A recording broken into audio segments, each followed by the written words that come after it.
Welcome to Sunday Sports Rewind and a special Cheese and Packers Rookie Camp Edition.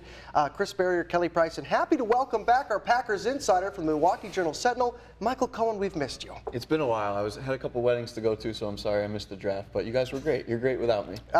Do not flatter us, but it is good to have you back. And in honor of you being back, we got some special cheese tonight. Bella Vitano, a very impressive style cheese. And speaking of impressive, Michael, let's talk about rookie camp a little bit. Who of all the guys impressed you the most? Well, I was pretty impressed by Oren Burks, the linebacker they took from Vanderbilt. This is a guy that, I think can really add something to their defense, a player that they didn't really have. This is a guy that has played a bunch of different positions, whether it was edge rusher, safety, inside linebacker. He's been all over the place. And I think when you look at that athleticism and the type of defense that Mike Pettin likes to play, where guys are interchanging positions and moving around, that versatility can be invaluable.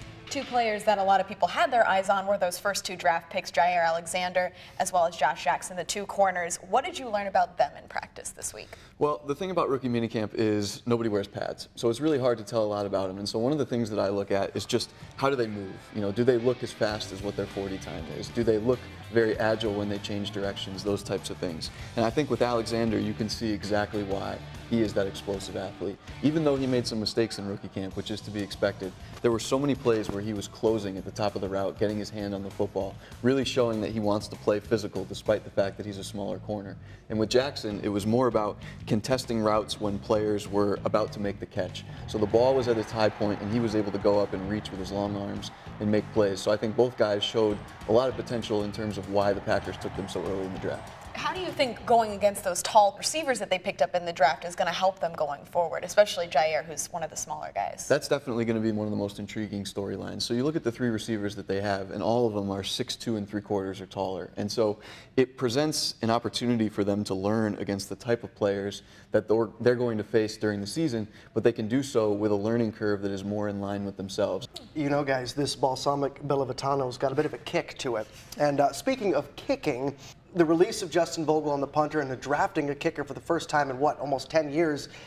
Why? So I'm a little confused by this draft pick and Hunter Bradley, the long snapper. Sure. Personally, I just don't really think that a team with as many weaknesses as the Packers have right now can afford to spend 2 draft picks on what I would consider luxury positions. Now, obviously, the Packers disagree, and certainly they know more about this than I do. But, the reason they went with J.K. Scott is because they believe that he is legitimately a very rare talent, a guy that does not come around very often, somebody that can flip the field for them for the next decade. And so it was less about Justin Vogel not doing what they wanted and more about J.K. Scott being a player that they think could become one of the best punters in the league. Shifting away from kind of the rookie camp storylines, we've been hearing a lot about Aaron Rodgers' contract. Soon is the word we keep hearing about when that might happen. Matt Ryan, of course, signed his $150 million contract extension, $100 million guaranteed, $30 million per year. Yeah, he's buying some very nice cheeses at his house, nicer than these.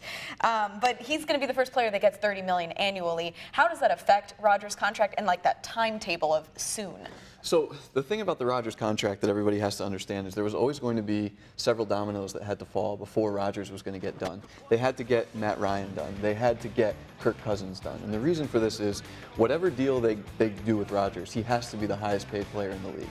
So I think that for Rodgers now, it could happen very quickly in the next 2 weeks if a lot of the framework was already agreed upon ahead of time. But if it doesn't get done very quickly within the next couple of weeks, I think it could drag on through the summer as Rodgers tries to increase his leverage. So soon remains soon. Yeah. The waiting game continues. Exactly. Awesome. All right. Well, thank you again, Michael, for coming in for some cheese and Packers. And please help yourself to some cheese.